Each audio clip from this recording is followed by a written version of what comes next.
তা হরে গনসা, ই যে স্কুল টিস্কুল ফেললে মাচায় বসে বিড়ি ফুকছিস, তোর কি সরম টরম নাহি? বড় হয়ে গরু চড়াইবি বটে? গরু চড়াইব না খুড়া, মানুষ চড়াইব। কি বললি? মানুষ চড়াইবি? হ হ, মানুষ চড়াইব। স্টেজে উঠে দম্মে ভাষণ দেব। সে কিরে গনসা, লেখাপড়া না শিখে ভাষণ? না, প্রথমেই ভাষণ স্টেজে নয়, দুয়ারে দুয়ারে। নেতা মন্ত্রী ইনাদের দুয়ারে যায় পা চাইতেও পারি, চোখের জল আর বুকের দরদে কাজ না হইলে। তারপর কি করবি গনসা?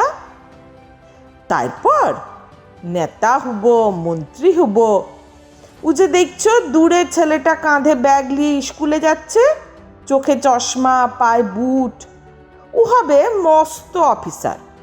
লয় তো বেকার।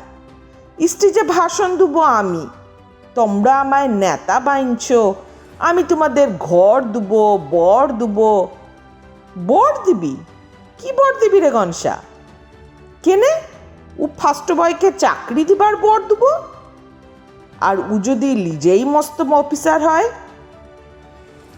তবে তো কোনো কথাই নাই বটে। সকলের সামনে ভরা স্টেজে আমার পায়ের জুতায় লেগে থাকা ধুলা ওর ফার্স্ট হওয়া জামার খুঁট দিয়ে মুছে দেবে। ও খুড়া, চলে যাচ্ছ কেনে? শেষটা শুনে যাও।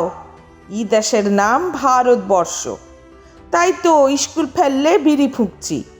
মানুষ চড়াইতে গেলে বুদ্ধির ঘরে ধোঁয়াটাও কিন্তু ঠিক ঠিক দিতে হয়, বুঝলে বটে?